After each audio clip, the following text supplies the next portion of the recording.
July 25, 1944. 9:38 a.m. Normandy. For 6 long weeks the earth has trembled under constant shell fire, and then, without warning, it goes silent. Not quiet in the way a battlefield rests, but quiet in the way a lung pauses before a scream. Inside a reinforced bunker south of St. Lo, a German division commander checks his watch and listens to the absence of explosions. The guns have stopped. The American artillery that has harassed his men day and night has fallen mute. The silence feels wrong. Suspicious. Engineered. In less than a minute he will understand that this stillness is not mercy. It is mathematics. And when the sound returns, it will not return gradually. It will arrive all at once. What happens next will later be folded into a phrase that sounds almost clinical: time on target.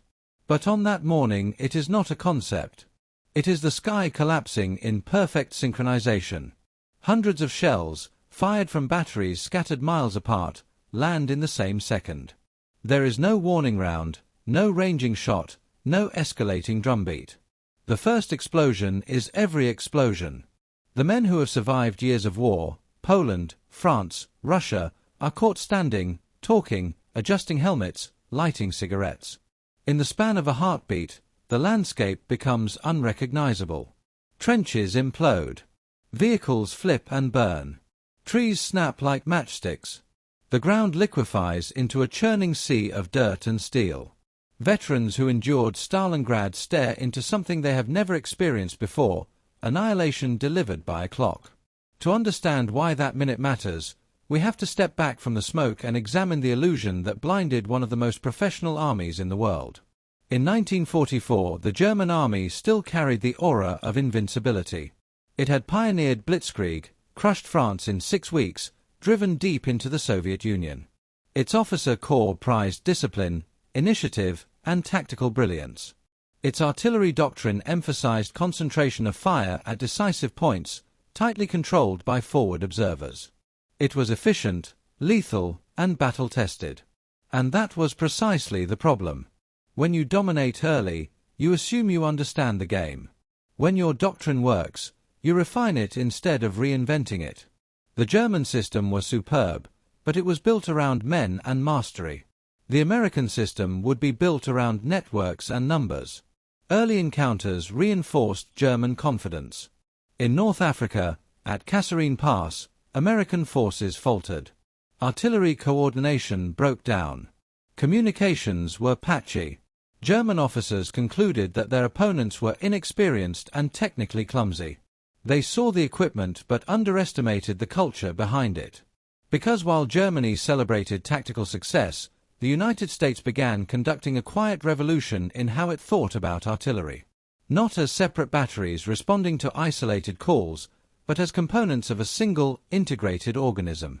At Fort Sill, Oklahoma, long before Normandy, American officers were experimenting with the idea that artillery should function like an industrial system. The innovation was not just mechanical, it was organizational. They developed centralized fire direction centers, nerve hubs staffed by trained specialists who could calculate firing data for multiple batteries simultaneously. Slide rules, plotting boards, firing tables, these became instruments of orchestration. A forward observer no longer depended on one nearby battery, he could summon the firepower of an entire corps. Communication became obsession. Telephone wire was laid in staggering quantities, forming layered redundancies. Radios backed up landlines. Alternate frequencies backed up primary ones. If one link failed, another took its place. Artillery was no longer a set of guns. It was a network. Standardization sealed the transformation. American factories produced shells with consistent ballistic performance. A 105mm round manufactured in Pennsylvania behaved like one produced in California. Firing tables could be trusted. Calculations remained valid. By contrast, German production, increasingly strained and dispersed, struggled with inconsistency. When ammunition varies, precision erodes. When precision erodes, synchronization collapses. And then came the insight that turned coordination into shock: reverse timing. Calculate the flight time of every shell from every battery. Order the guns to fire not simultaneously, but sequentially, longest range first, shortest last, so that all rounds converge at the target in the same second. It sounds simple on paper. In practice, it required trust in data, reliability in munitions, discipline in communication, and a shared time reference across miles of front. It required a system. Psychology explains why that single second mattered so profoundly.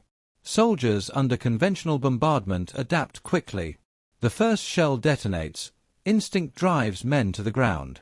Within seconds, most have found cover. Casualties diminish as the barrage continues because bodies are no longer exposed. But when every shell arrives at once, there is no adaptation curve.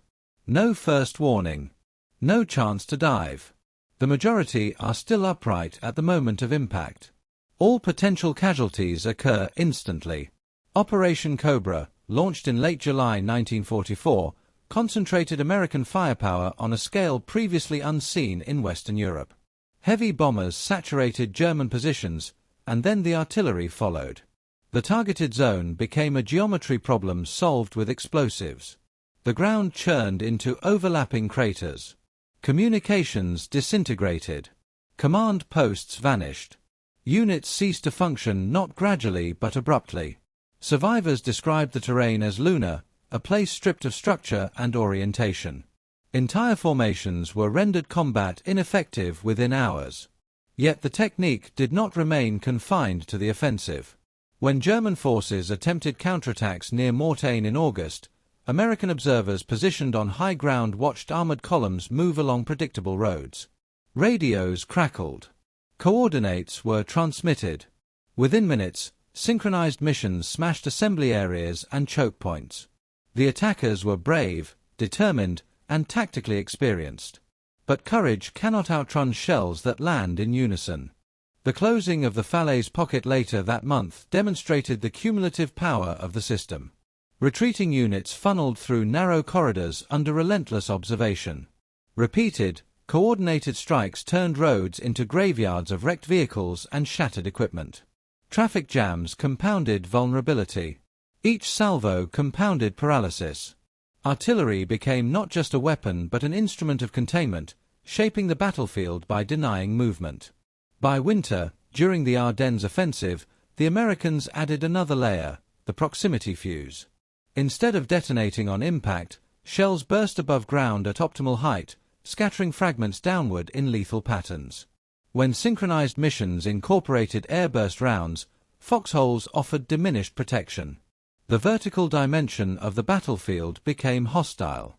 Columns crossing rivers or assembling in forests could be struck with devastating effect before they even engaged. German commanders recognized the pattern. The innovation was not merely tactical. It was systemic. They could calculate flight times, they understood ballistics. But replicating the American method required reliable mass production, consistent ammunition, abundant communications equipment, and a deep bench of trained specialists. It required industrial depth and organizational culture aligned toward integration. By 1944-45, Germany's strained infrastructure could not provide that foundation. The psychological toll was severe. Traditional bombardment has rhythm, soldiers brace between impacts. Time on target removed rhythm. Survivors reported a distinct terror associated with sudden, simultaneous shock. The brain had no time to transition into survival mode. Silence became ominous. Any pause in shelling could signal another synchronized strike. Anxiety attached itself not only to noise but to quiet. In the end, what unfolded across Normandy and beyond was not simply a contest of bravery or even of equipment. German tanks were formidable. German infantry were seasoned. But the battlefield had shifted toward coordination as a decisive factor. The side that could integrate data, production, communication, and timing into a coherent whole gained disproportionate advantage. War began to resemble an industrial process, inputs of information and material, outputs of calculated destruction. The lesson reverberated beyond 1945. Modern doctrines of network-centric warfare, synchronized strikes, and integrated command systems all trace lineage to that realization, that dispersed elements, if linked by reliable communication and unified by shared timing, can act as a single, overwhelming force. Precision does not merely increase efficiency, it multiplies shock. On that July morning in Normandy, when the guns paused and the air felt wrong, a new era revealed itself in the space of 1 second. The silence was not weakness. It was alignment. And when the thunder arrived, it carried more than explosives.